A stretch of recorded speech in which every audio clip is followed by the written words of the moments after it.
pride. Show me your greatness. Hello, welcome YouTube. We're here doing a YCS Prague pre-tournament metagame talk, and I'm here joined by some co-hosts with me. You can see everyone up on screen. First off, we have Mr. Duelrock88, Sonar Gungnor. If you want to introduce yourself, say something. Hi guys, this is Duelrock88. Yeah, Sonar my name. I'm ready for Prague. Ready to go. Jerry, and the lovely Asian man there on the top right. Yep. Winner of our Brotherhood Regional in the UK, and yeah, you're gonna tell us what you think is the best deck, and I'm gonna assume it's Monarchs. Oh, I'm first now, right? Well, if you want me to talk about it, like... No, I still need to introduce Tom, of course. But yeah, go first, Tom. And then Mr. Thomas. Hello.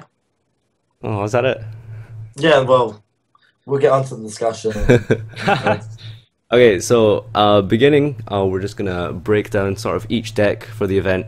So as a beginning with like an overall sort of kind of background to like how things have changed like going forward. Obviously the adjustment list drastically changed like everything going into this tournament.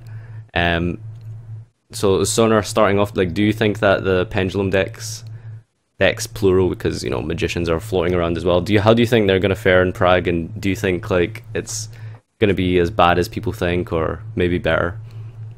The thing is, people ask me what the metagame will be like in Prague, and it's hard to say. I think Monarch and Pendulum decks will be the same amount, and after that, I think Cosmo and Mamel. And people say that paper. I hate it if people call it paper still, because there's no performances anymore. But yeah, people call it Dracopals, or just pendulum decks in general. I think it's not that. I think it is one of the most consistent decks, maybe. And I think it's still a great contender for this event. And I already saw some regional events last weekend where many Dracopal decks won the events, but also saw events, regionals over the world where Cosmo won. So I think Pendulum is a great contender for this event, and yeah, I think it's not that. Definitely not. Jerry, how far do you agree or disagree that it's a good contender? I agree, it's a wonderful contender, but I think if you want to do okay in the tournament, like pendulums is a good idea, but in terms of the mirror match, it doesn't have one of the best mirror matches, because you're left, like, you could basically compare hands and decide who wins, because cards like Wavering Eyes are just so auto-win in the matchups. Like, when you're wavering and the other person doesn't have a response, you can't do anything. So you're just left throughout the entire tournament hoping that you can make it through and be that person that passes through all the other Wavering Eyes, like just beating all your mirror matches. And not only that, it just doesn't have... Like, it's going to do well, for sure, but it's just because it has a large representation. Like, if you think about it, against Cosmo, the best out like, Dark Destroyer is a huge problem. The only out you have to that is Ignister, but when they're running so many back row, like, you're just hoping that it goes off. And yeah. I know, like, for sure, like, when it goes off, you usually win. So, like, that's why I'm saying it's not a bad matchup against anything. It's just, you're feeling shaky when you play it a lot of the time. Like, you never feel like 100% sure that you're going to win the game, because it's hard to establish control when a lot of the rank 4s aren't as good as they used to be a month ago. The biggest issue I had was the fact that it is like just a glass cannon, and the mirror matches completely aid sometimes because of Wavering Eyes, which they decided not to hit. Tom, what do you think about the pendulums this format? Well, for this event rather. Right, okay, I disagree with the whole Wavering Eyes thing. I'm not going to go into it too much. I just think there is a better card in the mirror match that is equally as ignorant for the mirror match. But I won't go into it because I've already told people about it, and I don't want to disclose it for Prague, because obviously that's bad for them. Oh, It secrets. gives less. Wow, secrets already. I mean, like you have secrets in events, like it always happens. But it's there for those that are in the know. You have the advantage, and I don't think Wavering Eyes is the only card that's going to be a big factor for the mirror. But I honestly just think going into the event, if you're unsure about what you're playing, Pendulums is the best. Is the most optimal choice to go into the event. It's the deck with the highest ceiling, and it's the deck that gives you the most chance to win the event. And as we have known, like since 2000, we'll say from 2013, right? From 2013, that is the most ideal deck to go into an event because it's the deck that most likely gives you the best chance to win. So I'll just say that my opening thoughts are Pendulum is for sure the best. It is the most optimal choice going into an event to try and win because, as you know, when you go into an event, you shouldn't be going into top. You should be going in to try and win the event. What do you think, Sonner? Yeah, I always say my motto is that you should feel confident with your deck. I mean, if you doesn't feel confident with Pendulum, you shouldn't play it. If you feel confident with Cosmo, then I think you should play it then. The thing is, I don't like Cosmo so much because of the Monarch matchup. Yeah.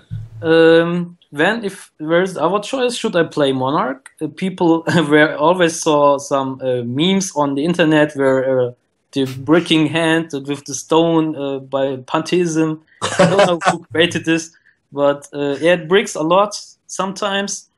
And yeah, when there's only two options left, it's maybe Mermail. Mermail is also a great contender, I think, but it suffers to Abyss Dweller. If people, I mean, never, no one would make a Dweller first turn if you don't know what you're playing. But if you are at round 7 or round 8 or day 2, everybody will know what you're playing because you're playing at the top tables. And if the people are knowing that you're playing Mermail, they will always do Dweller first turn. And the deck suffers too much to Dweller if you don't have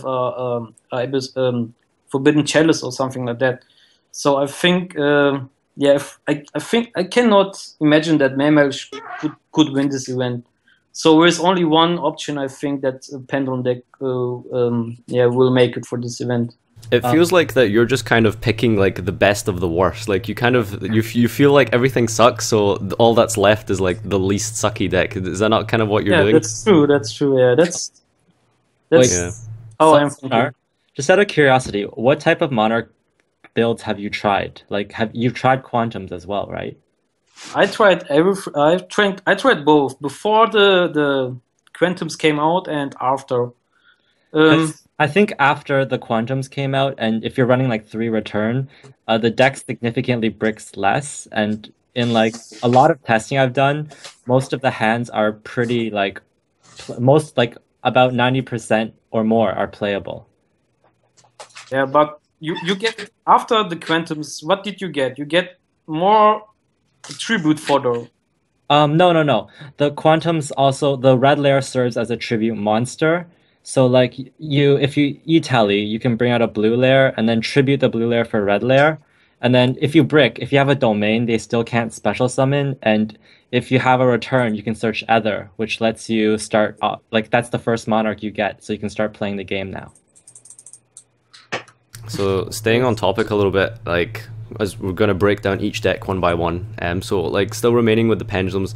For me personally, I don't like Pendulums. Like I agree with Tom, and I think that they definitely have the highest ceiling. They're the most explosive decks. They can do the most unfair things. They can do the craziest plays, but they are so fragile.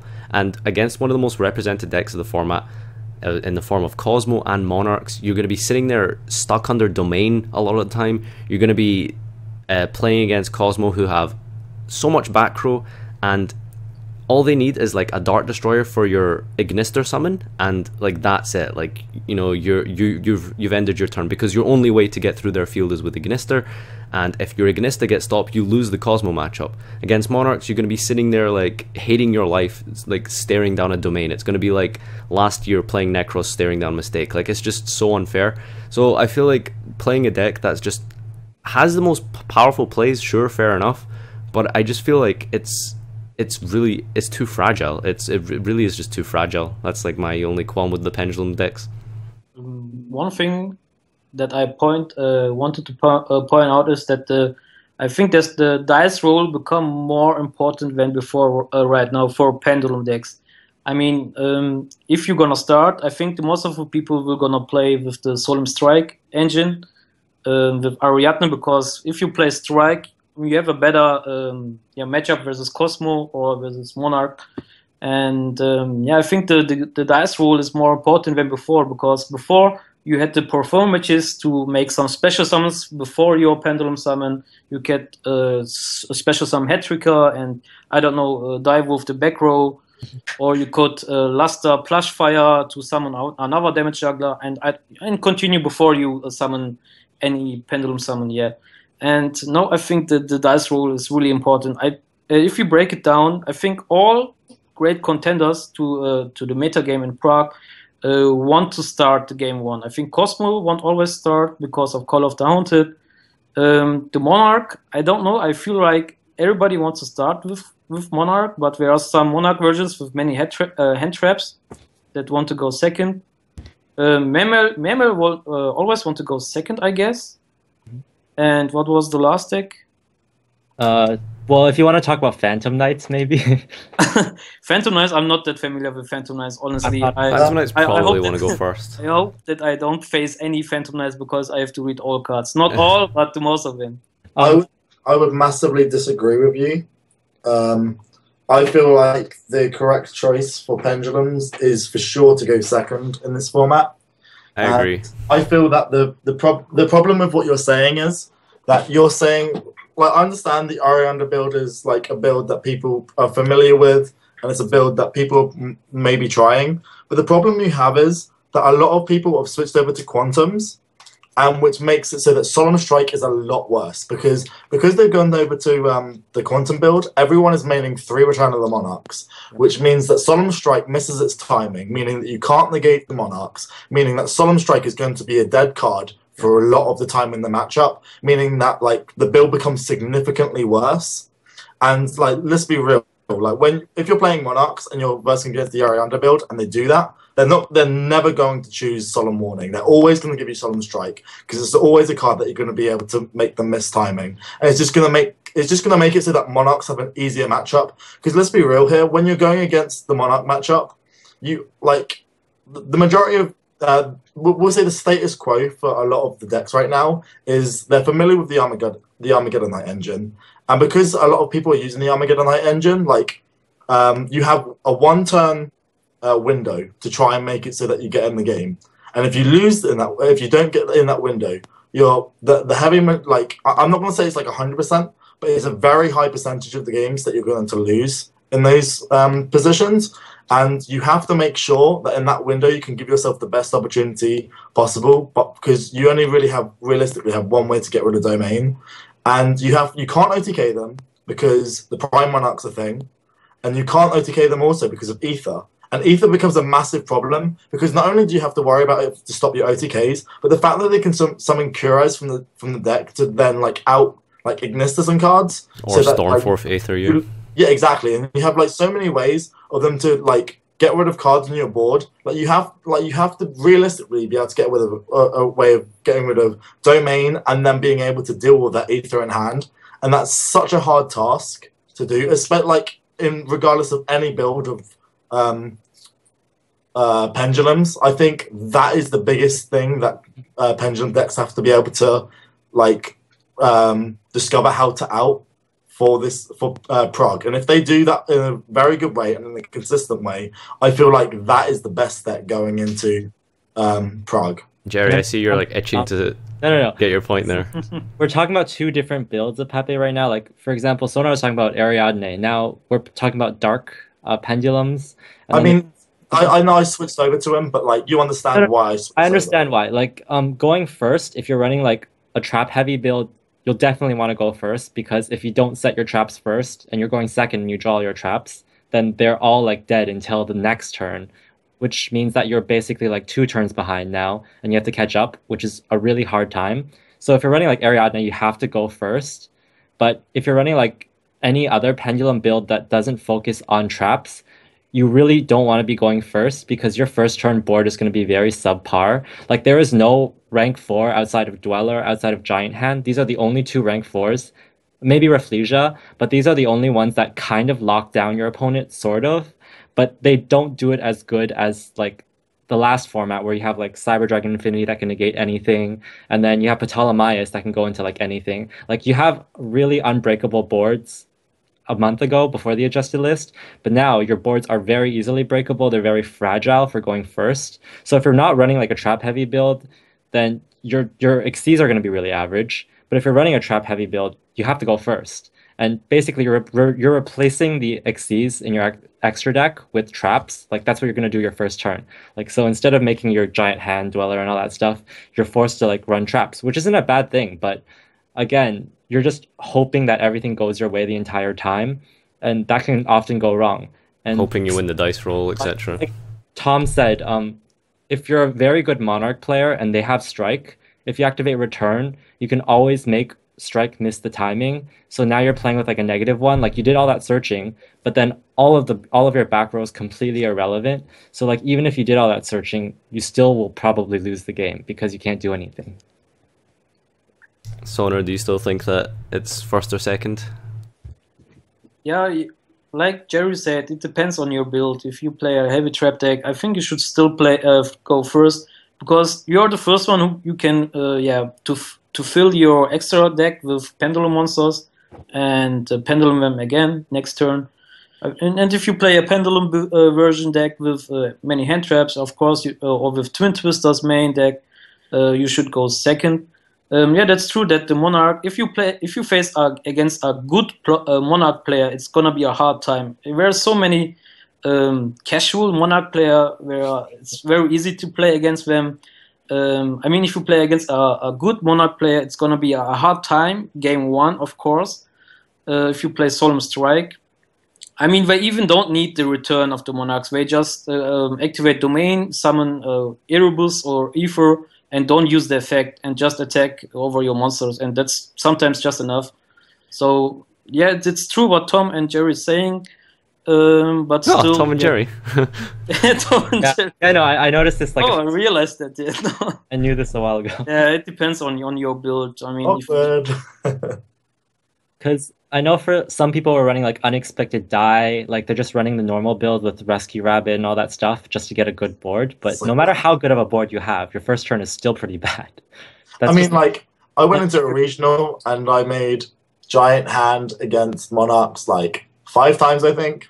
And did they storm forth it? Every single time. Yeah, okay. See, that's a huge problem. That's a huge problem with going first. But yeah. It's just this format. Like this format right now, a lot of the decks are not very good. Like you don't have a reliable one deck outs everything situation. Like every deck is vulnerable to some other deck, like some certain card in another deck. Or some interaction. Like it doesn't have to be a deck. But I played Monarchs like for the past few weeks now, and then the biggest problem I have is them having Mask of Restrict. Yeah, everyone's like, oh yeah, if you draw Twin Twisters, it'll be fine. But like drawing a card out of your deck is a very difficult thing. Like if you just don't have it, just lose. We all know about mistaking that against Necros. Yeah, that's basically, it's like mistake. It's like that's how I lost the semifinals last year in Prague. Yeah, mistake. There's something like, for example, you could double Domain to make your Ether like level 6, then level 4, and then summon it. Like, dude, I just want to interrupt there. I never saw that play, really. I do that all the time. See the double domain play, right? See, the thing about that is, right? See, if you double domain and then summon Erebus, you don't get to shuffle away because it wasn't tribute summon, and you don't get the boost from the attack, so you can't even attack over like an Ignister. The double domain play doesn't even help at all. It does nothing. It's to delay the time because you're trying to put more threats so you don't die. You're literally just summoning a vanilla monster. Like you might as well just rely on Prime. The issue here is if you don't summon something, you die because they have Mask of Restrict and you're leaving an empty field hoping that they don't kill you. If you put a 2800, a lot of decks still have to try to get around it, so like at least you have a chance.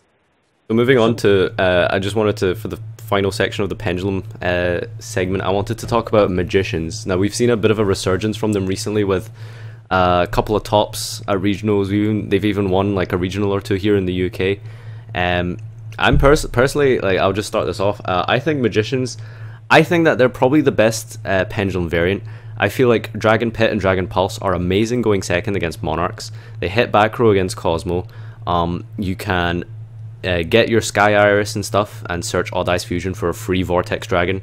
I think the deck is really, really good because unlike the Performa Pal version or Draco Pals, you're not constantly overlaying all your guys, so you don't have to rely on the extra, which means that you can come back and Pendulum Summon next turn, unless unlike the other decks where you're Pendulum Summoning everything first, you're overlaying everything, and you have nothing next turn. So one Raigeki, one Dark Hole, or just one Wavering, or if your opponent outs your board in any shape or form, you have nothing for next turn because you can't Pendulum Summon because you overlaid everything into Dweller, Rafflesia, Giant Hand. Whereas the Magician version has the advantage of just being able to rely on essentially like, Oath Dragon. It's big, it adds back your guys that you can keep popping their back row for next turn before you're confident enough to, really overlay into like Beyond and Dweller against Cosmo or something crazy like that. I feel like the deck has so many answers and so many responses, especially against Monarchs, which based on price, I think, as a budget deck, Monarchs will probably be most represented. So you're probably going to be spending most of your time playing against Monarchs. So for me personally, I think that if I was to play a Pendulum deck, I would personally think that Magicians would be the best one. Although Crobat to 1 did hurt a lot, no doubt. What do you think, Soner? Yeah, first of all, I have to say that it's a long time ago that I test so much for an event, because if you're getting older, you have other priorities, school, I don't know, or friends, partying, and for this event I tested really much, like 2 weeks, and I tested all versions of Magicians after the adjustment list, Pendulum, I mean, sorry, and I think Magicians is the best option, I think, because the Pendulum cards that are left in your deck, if you take out the performances, you have too many low scales in your main deck. So you have to put some higher scales in it. So there are not so many options. Some people are putting in Performer per Silver Claw, 1 or 2 copies. Other people are doing the Magician engine inside. But I recommend to people that you should not put the Magicians inside because your main mission is to pop some back row or monsters on the board. That will really happen rarely, that you can pop some back row or a monster on the board, because you need 2 Magicians on the left and the right scale. You can have Performa Pals as well, that's the advantage. Nadir's comment to Magician's deck isn't like the Performa Pal variant of Magicians. I mean pure Performa Pals. Pure Magicians. With Odd Eyes. Oh, I'm sorry. 3 Dragon Pit and then Odd Eyes Dragon. Odd Eyes... okay, no.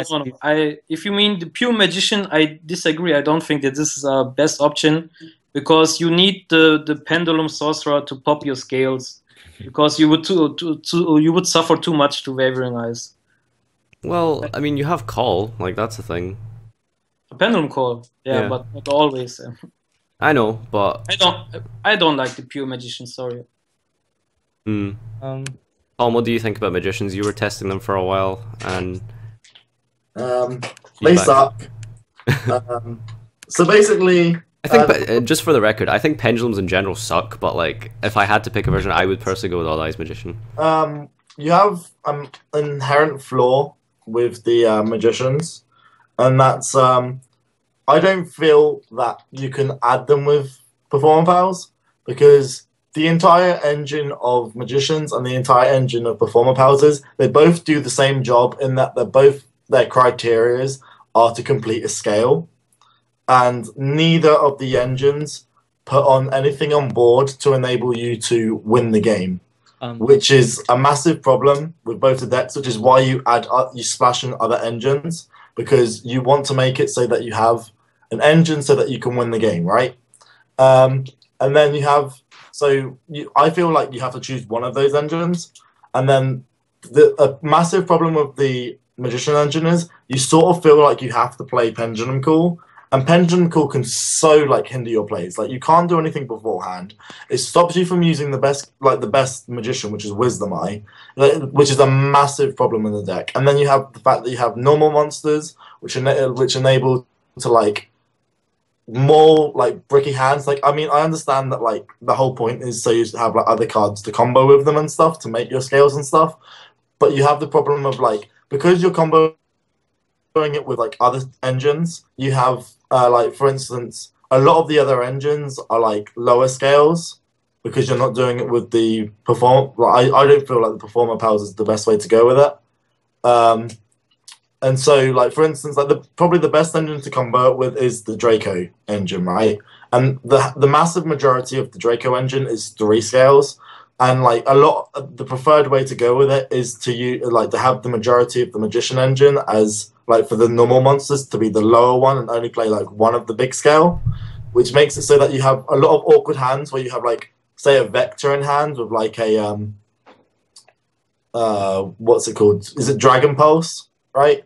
And then Pulse even is the if you one have skill, like, the Wisdom monster Eye, like, popper. you can't trigger the Wisdom Eye, so it means that you're just using the Wisdom Eye as a scale, and then you literally just have to use the rest of your hand and hope that it's good enough so that you're forced to exceed, which is another problem that you stated before. But like you're actually just using 2 cards, and it's just making it like a lot worse than if you were to play the Performer Pal engine and to like at least have it so that the cards combo with each other, so that you can actually like extend your plays and increase your ceiling. Again, we're talking about 2 different decks now. You're talking more from the Performer Pal aspect. No, that's why I'm comparing it because I want to show that, like if you're thinking of like Magicians as a deck, like the best example of a build is the one like right now on Nadir's channel. The one like that Daniel Jackson was playing, like something like that. It's basically you could put a lot of the benefits of that is you can put a lot of synchros on board as opposed to Xyz monsters, because Xyz, you're going to lose the materials. But then if you're making synchros, you can always pendulum summon it back.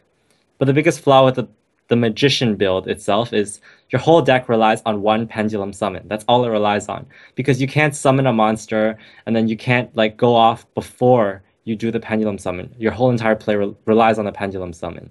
And if that gets stopped, you lose. But you also have the benefit of playing cards like Kieran, like the Magispectre Unicorn, which bounces stuff, and it's pretty good across the board. So that's just like a trade-off. But it's another card that's like can be awkward if you don't have everything to go with it. That's what I'm saying. Like you're adding like okay, so well, that's the thing, Tom. Like without keyboard, like all pendulum scales and stuff are awkward. Like it's all very awkward. Like without like the 1 card scale. Do you know what I mean? No, but that's why Pendulum Sorcerer is so necessary, because it enables you to get to those scale to complete the scale to like a decent degree. Yeah. That's why like Danny didn't like. You can explain the Kieran thing. The thing with that is that Danny didn't use the Draco engine, and he used the different. Yeah, I'm saying you don't have to use the Draco engine when you're playing Magicians. But he also like then played like Odd Eyes cards, and like a lot of them like by themselves are awkward, and like they can make it so that you have a lot of hands which are just going to be as lackluster as if you were playing like just the Magicians with like other cards. Like it just isn't just another. It's just other cards that don't mesh well with Magicians because they're other cards that aren't going to enable you to continue to combo off with the other Magician cards. So TLDR not good enough, right? Is that what everyone thinks? Is that the unanimous opinion? I think the biggest problem from Paper after the adjustment is that they lost consistency. Yeah. Because previously you just needed one keyboard to complete your scales. Yet now most of the time you need 2 cards for that to complete your scales, and it lost consistency. And I think that if you add the Magicians to the Performer Pals, I think the Magicians are giving some more consistency to the deck, because Wisdom Eyes is either a level 5 scale or a level 1 scale, and it also fills your extra deck if you pop your Wisdom Eyes. And I think that the Magician engines is great to make the deck a little bit more consistent. You can also play the Draco Pulse inside, Dracos inside. I mean, the Draco with the Performer Pulse with mixing up with Magicians is a great choice, I think, right now. A lot of people I've seen have been playing that as the sort of default best deck, but yeah. So moving on to, I guess, to talk a little bit more in depth about Monarchs. I guess, Jerry, you're like the Monarch man here. Tell us about, like, do you think it's the best deck for the event? I just think, like, as opposed to what Sonar and Tom are saying right now, like I fully agree with you that Pendulum has a higher ceiling. You could do more with your turns because inherently Monarchs are flawed that you get one normal summon a turn. The only card that makes the deck like better and able to compete is you have Ether, and Ether can do stuff on your opponent's turn, and it's not once per turn. You can activate multiple copies during your opponent's turn. So that's basically interrupting their plays, and then if you manage to Kuraz their monsters, they get an open field, and you can just OTK next turn. Like card advantage doesn't matter when you're playing against Monarchs because they make your deck suck, so you can win. So that like I think Monarchs is an okay choice. Like first, a lot of budget players will be playing it, but I think like a lot of the budget players who don't know the deck as well, they won't do as well with the deck.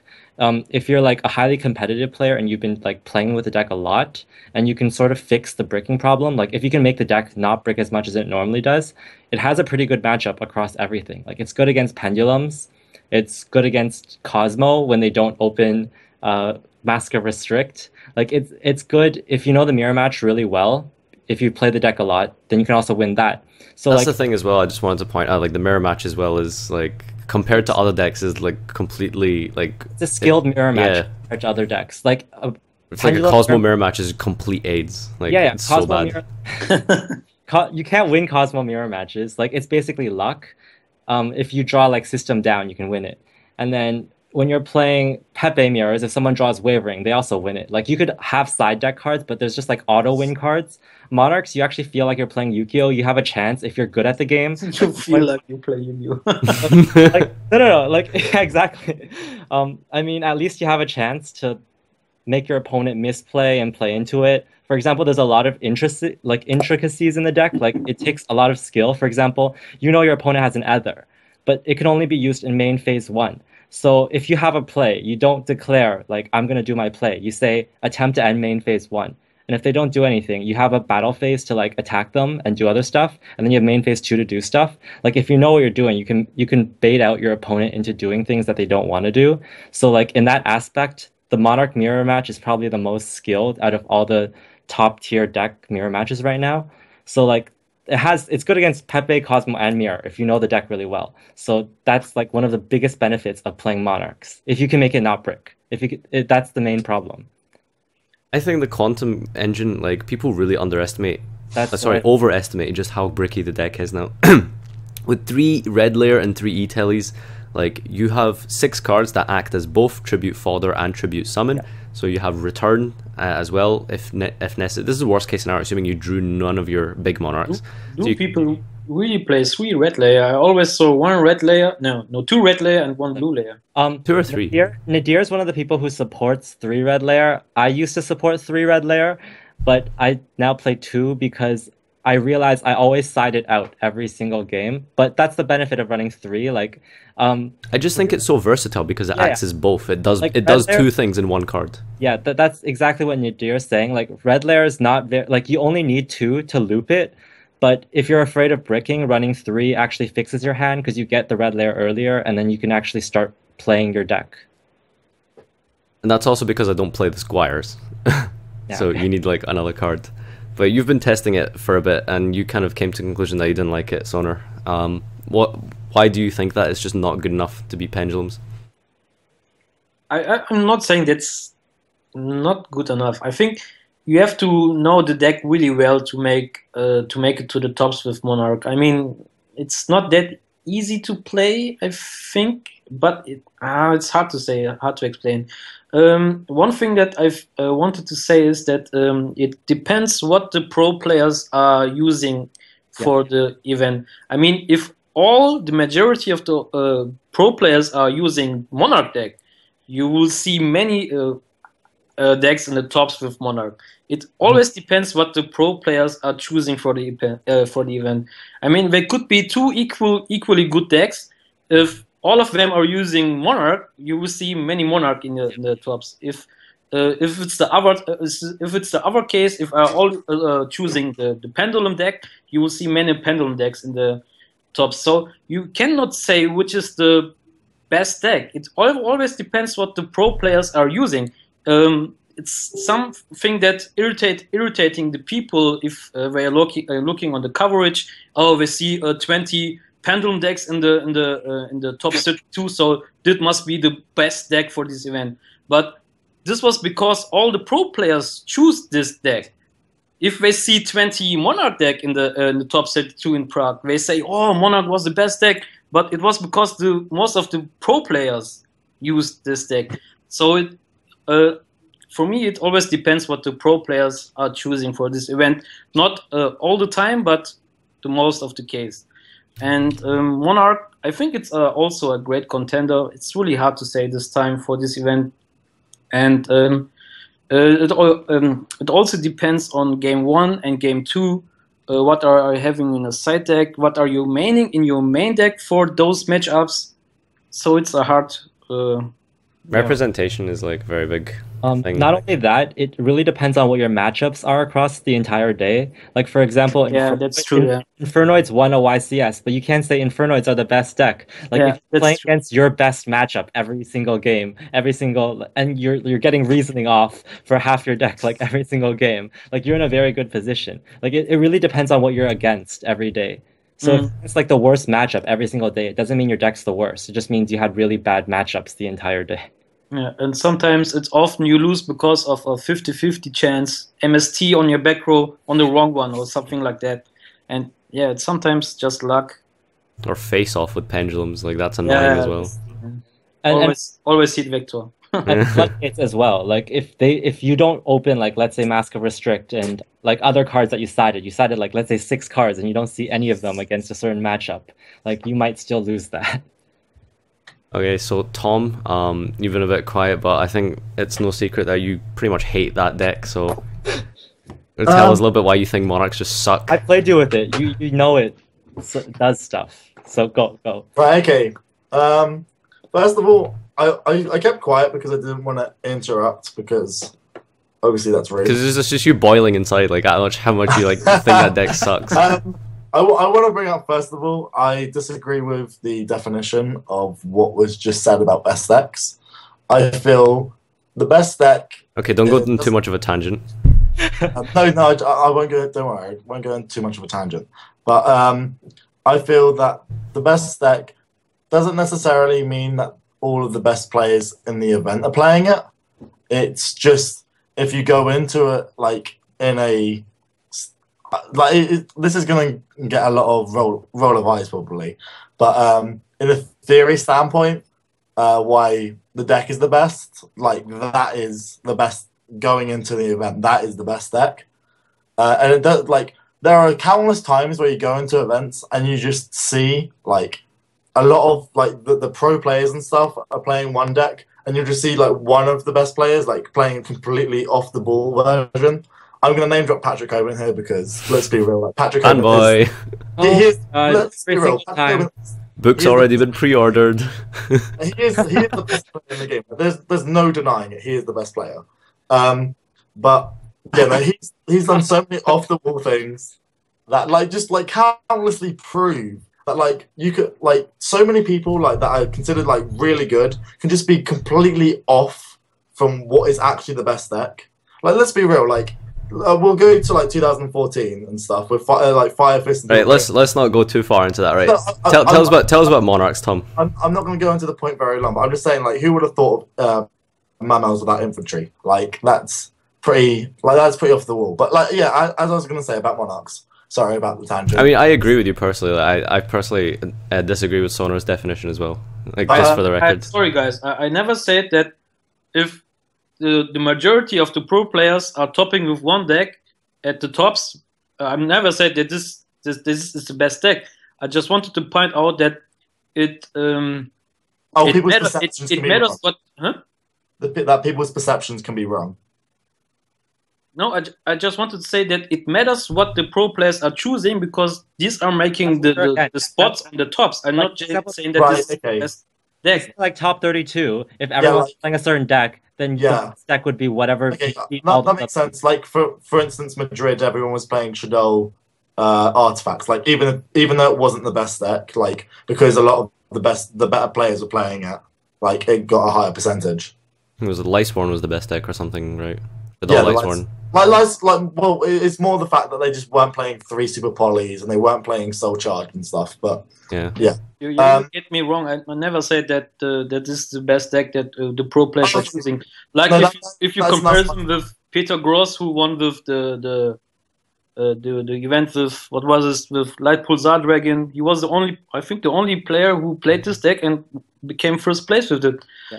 And I think this was the best deck if you call it then. And I never said that if the majority of the players are choosing one deck that shoots the best deck. Never said that. I just wanted to point out that this will make the most spots in the tops. But like Sonar said, like for example, when he was playing Chaos Dragons, none of the Rabbit players were playing macro Cosmos, things that actually hard counter it. But then you have like Macro Rabbit, which came out after. So like it depends on how the format. Macro Rabbit developed because we lost priority, but yeah, like I said, things change in the format, so that's like the best deck is arguable against what other people are running. Yeah, but then that was honestly my fault. Like I honestly misinterpreted what Sona said, and that I honestly my bad. But anyway, I'll go on to my thoughts about Monarchs. So it's no misconception. I hate any deck that has a low ceiling or low interactions, and it's just literally just the definition of what Cosmo and Monarchs are. Like I'll group them together. They don't have high ceilings. They don't accomplish much. You're literally hoping. I would say, I know you guys have said that Monarchs have a somewhat skillful mirror match, and it probably is the most skillful of all of the meta right now. But let's be real, that's not really that difficult. Let's go back to Shadow, and people were going Shadow's mirror is really skillful. But let's be real. It's literally Shadow mirror is exactly what the Monarch mirror is. Don't leave up your fusion monster, or in this case, don't leave up your tribute monster, otherwise you're gonna get punished. That is literally what it is. No, that's different. Because in the Monarch mirror match, I argue leaving up a tribute monster is sometimes correct. Because you can add her on their turn, so no matter what, you'll be the one that ends up with the monster. It's basically about saving your Storm Fourth for their Storm Fourth. You know how you chain Judgment to Judgment? Right. So you Storm Fourth, their Storm Fourth, they tribute your monster, and on their turn you contribute their monster again for your other.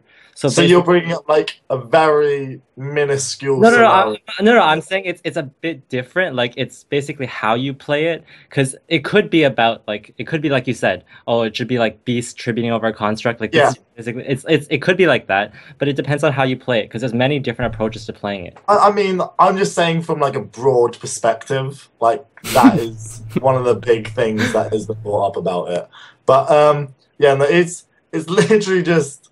I think we have two polarizing opinions. We have Tom, who thinks that mechanically, by definition of Yu-Gi-Oh, pendulums have to be the best deck.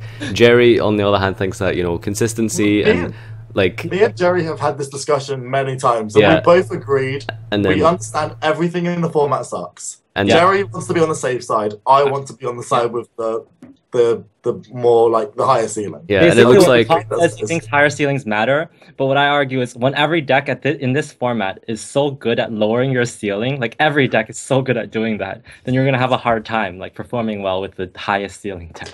And it's Sonar's in the middle somewhere, kind of not really sure what the best deck is. Have I got that right? Yeah, that's true. I cannot say what is the best deck. I don't know either. I can't say what. There might be something that we're all missing. But I already choose my deck. I'm not going to give you a best deck right now, because I think all the decks are really bad this format. I'm just saying, out of all of the ones for a tournament, you would like to play the most consistent one that you think you'll do the best with, and that might vary from person to person. I think it's pretty obvious that you're playing pendulums, right, Sonar? Yeah. I don't know. I think you should play that deck which you feel the most confident. So. Okay, so the last major meta deck that we have to talk about now is Cosmo. I guess Tom's kind of told us that reason. But to start off really quick, I think Cosmo are a bit of a good contender. I think Tin Can and Call the Haunted are very good, very, very good cards. I feel like Cosmo have a rather favorable pendulum matchup. The Monarch matchup I don't think is as bad as people make out, with obviously Stormforth on your guy is problematic, it sucks, etc. But I think that with 3 Tin Can, 3 E-Call, and your E-Call, did I say E-Call? 3 E-Telly, sorry, and your Call the Haunters and stuff, you know, you have a good way to spam the field, because Monarchs kind of have this issue where they can't deal with multiple threats. Like, they can Stormforth one and a Rebus one at a stretch, but like, you know, you could have like some traps and stuff back to that. But you know, as was mentioned earlier, return is a kind of an issue, like making your traps miss timing. So I feel like Cosmos they're good, but they're but I don't feel like Cosmos are good enough to like win the event at all. I think they're probably the worst of the three decks here. Can I make a comment? I think Cosmo are very good at like winning events. For example, UDS, like it beat out like Phantom Knights, everything else. It was the only one. Like it's a very good deck at beating all the other decks when you draw well. Like when you're playing that deck, you're admitting, I'm gonna leave my tournament performance to luck. If I do well and in the mirror matches, I win a lot of them, and I draw well against other people, I win. Because it's a deck that doesn't require as much thinking. Like, it does require thinking, but it's significantly less than the other decks. And there's a lot of luck in that deck. So, like, you're not playing the most safe thing if you want to win or do well. Sonar, what do you think about Cosmos? Do you think they're a good contender? I tested it a lot. I played Cosmo before Bosch. I played it at the CCG event in Lille, but I sucked because I always have the pilots on my hand and no ship in my hand, or the other case. Because I don't know, maybe I'm too unlucky, but that happens always to me. So I hate that deck so much. And the last lists that I saw, where all looked similar. The crucial thing right now is, in my opinion, is that we're all playing double Dark Hole Raigeki. They are very crucial versus Pendulum and versus Monarch, because they can OTK after that. And the 3 Effect Veilers. I saw so many Cosmo decks that are using Effect Veilers right now. It is it's awesome versus the Pendulum matchup, because the Ignister is the only threat to them. It is. It's great versus Monarch if they have Idea or Eidos, if they don't have the Quantums. I think this is the crucial thing. And they are playing Cosmojo again, which can also be crucial sometimes with Solemn Strikes.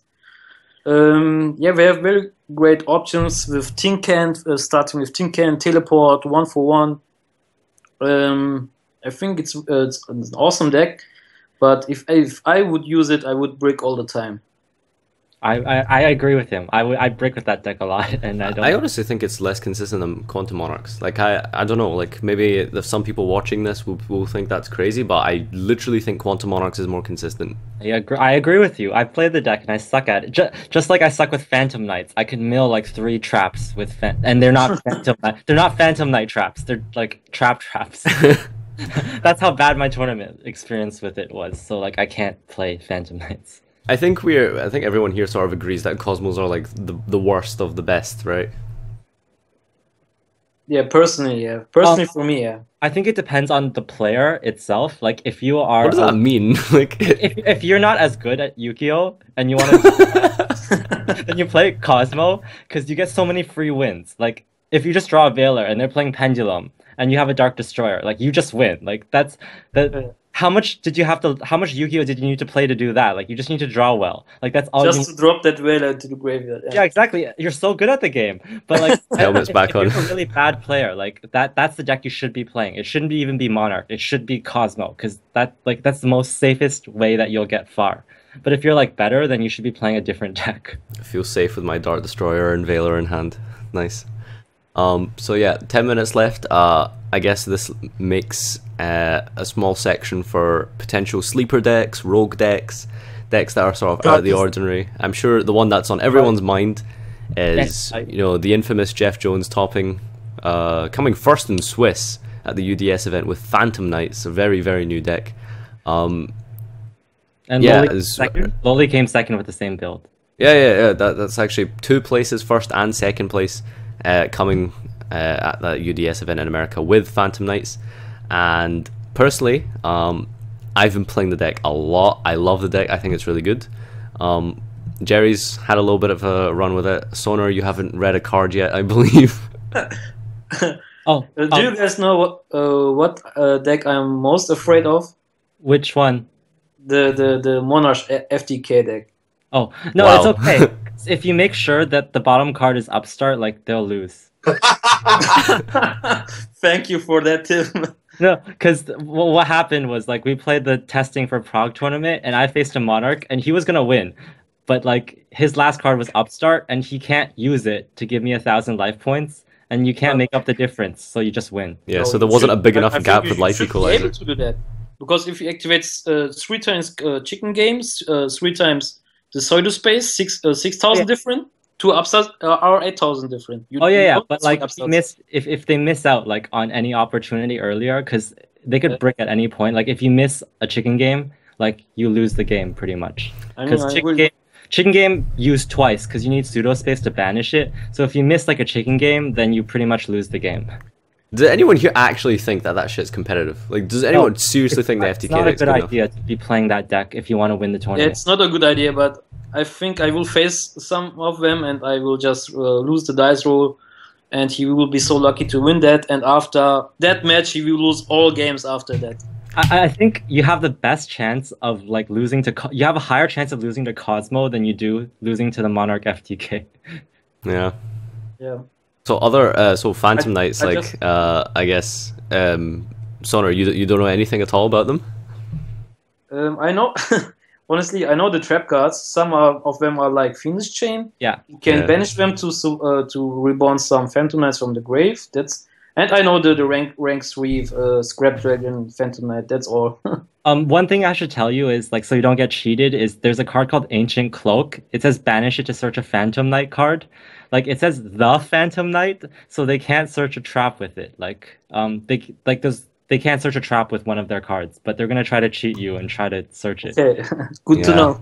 I cheated by accident doing that, thinking Yeah, that you because it cheated. said card, you could add a trap, but The name's different. Like it says there's a THE. It's just slightly different. yeah. Okay, you cannot search. Okay, all right. So other, I guess, rogue/sleeper decks. Probably the biggest one that comes to mind is like Mermel. How do you feel about that, Sonar? I told you before, I think in the starting of this conversation, that the biggest threat to them is Abyss Dweller. And it's a great deck. You can OTK really fast with it. If you go first, you need to start with Divor or the Prince. Yeah. If you want to have a decent field, because if you don't start with one of them, you have a bad opening field. And you have to start with Moon Glacier if you have that combo. Yeah, I think it's a great deck, but has less chance to win this event. Tom, I think it's one of your favorites. Tell us a little bit about What Mermel. makes you think I like just because Liam likes it doesn't mean that I like it. I've told Liam so many times not to play that shit. Like, So do you seriously not think it's good enough? no. If we're talking like 2013, 2014, then sure, it was a good deck. 2016, no, it's not a good deck. What do you think the main problems are with it? Is it just the consistency? It bricks. Not everyone's trying to literally go balls deep. Like, they're literally going, well, if I don't OTK, I lose. Like, that's a terrible strategy. Like you, there's never been a time in Yu-Gi-Oh! Where that has been a good strategy to go into this. Like, it's just not good. Like, especially with the fact that people are like relying on cards like Double Summon and terrible cards like that, or in Liam's case, Double Brilliant Summon. Fusion. Like, I mean, don't get me wrong, Brilliant Fusion is a broken card, but no, just like you're forced to then play like Genic Sundine to like combo off with it, and if you draw one of the two, like it's really bad. And it's awful. I think the deck just bricks a lot, and then when it doesn't brick, like it doesn't brick a lot. It depends on how you build it. Because if you're running a lot of Mermail stuff, like Abyss TS and stuff like that, you're gonna have like the wrong water count in your graveyard for Mooling Glacier. Like a lot of the cards, like because it takes a lot of like working around. It's hard to manipulate that if you're running all Mermail cards. If you're playing the Mammal version, you have like multiple Abysscans, so I completely disagree with you. But carry on. But I like, don't think that's the problem. no. I'm just saying like it depends on how you build it. Like mermails make it inconsistent because you're not OTKing. No, Mamos make it slower. It makes it more consistent, but it makes it But slower. yeah, it's worse. But then I think It's worse. Whatever, it's just worse. But then the deck as a whole, it requires you to drop your entire hand on the field. Like you drop like everything and be like, okay, I hope I win. I hope I win. I hope I win. Like if they stop it, you lose. Yeah. And as Soner said earlier as well, like the biggest issue you're gonna have is like if you do make it to like top tables in day 2, like you're just gonna get Dweller turn 1. Like I have to say though, like Matthew Monahan's idea was really good though. Like maining 3 Book of Eclipse is probably the best way to play my mouse. for what? How does that stop a Dweller? No, as in just like for what's happened right now, like maining 3 Book of Eclipse, it literally just stops every single problem that you have, like for them starting. Your biggest Like, problem is Dweller. How does that? No, I'm saying like game 1 when you like going into like the early rounds where they don't know. What Okay, you're like playing. what? Like just give me an example. Like what does Book of Eclipse stop? Cosmos, a Monarch with the field spell, Pepe boards where they open with like Nightmare and stuff. Like it literally stops all of those. Maybe Nightmare, sure, The but field, It stops Cosmos. Like how does it not stop Cosmos? if your monsters flip face down with the field spell for like domain, it still counts as a tribute summon monster. Does it? It does. Well, I mean, you don't. Well, actually, no. Monarchs is irrelevant anyway. Like you don't. Monarchs are irrelevant. Like, No, It okay, help okay. a lot of I was talking about that, but like, give me a break here. No, but it stops Just Cosmos. say Like they can't banish and summon Dark Destroyer and pop your guys because they go in face down and like they banish and like the guy comes out and it goes face down still. But then your task is like all their face down Dark Destroyers. You still have to get over them, and the instant you pop them, they float. Like if you don't have a Dweller. Like what? Okay. Have you not played Marmels? Like they easily make Dweller like constantly. No, Like, no, the whole no. point That's only if you draw well enough and you can open instant fusion and make a Norden and bring back the Dragoons. Like if you don't open. Have you not played Marmels? Like that's the whole I'm thing talking they about do. actions here, because mermails you have to waste a shitty normal summon on like a pike and something else to make it if you don't have an instant fusion. Who the fuck's playing Pike? How are you making rank 4s? I swear, like you're literally just saying like really like shit things that doesn't even happen in this. That's what I'm like, saying. Like, Okay, I'm this saying, mermail how are you discussion is a making big Dweller? clusterfuck How are you now. making Dweller in this deck? Right. Anyway, Let's have instant the fusion. moving on. Right, the very last final deck that I want to talk about, a rogue sleeper deck would be Burning Abyss. Jerry cringes there. What do you guys think about Burning Abyss for this event? It's okay. Nah. Okay. Like, cool. Fire Lake is a Like good in all seriousness, like the deck has topped a few regionals in the past few weeks. not It's bad. even won a regional. Like Oh, actually, wait. I need to put something back on. really, No, that's not true. really. It plays trap cards, right? No, arguable. Depends. Debatable. Like that's why I kept my helmet on for Phantom Knights because they play lots of trap cards. So, Honor, what do you think about Burning Abyss? I think we have a hard time versus Cosmo because of Dark Destroyer from For Honor. I don't know if they play For Honor still. It's hard to say. I think Fire Lake is great versus Pendulum decks and other heavy trap decks. But yeah, what was the limitation from Burning Abyss? Graph to 1? And Seer to 2. 32, okay. I saw some decks with mixing them up with Phantom Knights, Burning Abyss with Phantom Knights. Is this a thing? I don't know. It depends. Like if you're running Phantom Knight, it's not gonna be Burning Abyss deck anymore. It's gonna be a Phantom Knight deck. Like you're focused on Phantom Knights. So you're splashing Burning Abyss in the Phantom Knights. Yeah. Because Dante's milled the Phantom Knight stuff, and then you need the Phantom Knight stuff to win, basically, because your Phantom Knight stuff gets over Dark Destroyer and stuff like that. Yeah. But like there's different builds of that. You have like Jeff Jones's build with like Speedroid with Phantom Knights. You have just Phantom Knights with like 30 traps. and then you have yeah, I know you know this, Nadir. And then you also have Burning Abyss with Speedroid and Phantom Knights. Like that's a monster heavy deck, but like all of which are just like okay, depends on how well you mill. Like if you like RNG, that's your deck. I think Burning Abyss is a contender. It's a quite good contender, but it became unpopular. I saw so many Burning Abyss decks before, but right now at my locals or at regionals, I see so less Burning Abyss players right now. I think it just become unpopular. Maybe it becomes more popular again if the Beatrice comes out. Maybe people are just bored of it.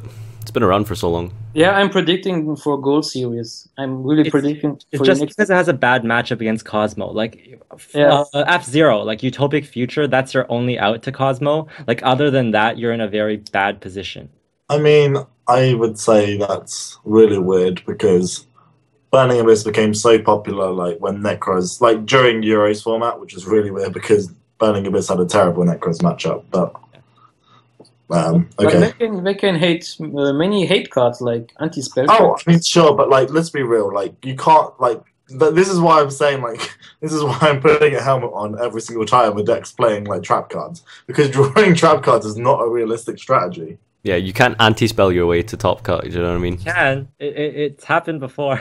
I mean, sure, but like, it has to be your day. It's not a strategy. Like.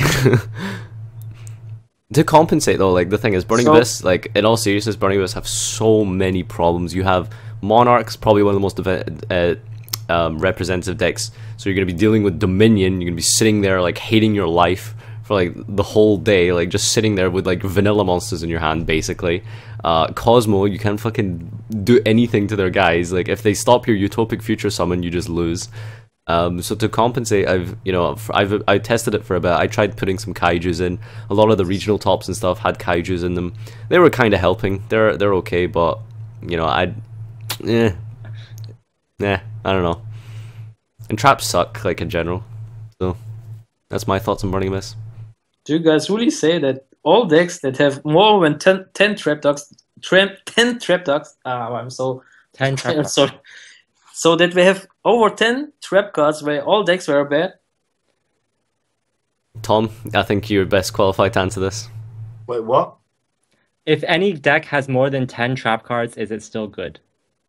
If it has more than like one, well, no, I don't even think like one trap card is good. Like it's like they detract from your combo. They are so slow. It just doesn't do enough to like warrant trap cards. Like trap cards just aren't warranted. Trap cards have been power crept out of the game. Like even with like I know so many people like played Rafflesia, but like I don't even I personally didn't play Rafflesia because like there's just so many inherent problems with going into the game. Like you already had like even with Pepe like with full power, you had problems with like the deck as it was, and to add trap cards into that deck increased the amount of problems you had in the deck. So I just honestly feel any deck with trap cards just has you're just increasing the amount of problems you have with the deck. Okay, can I say something?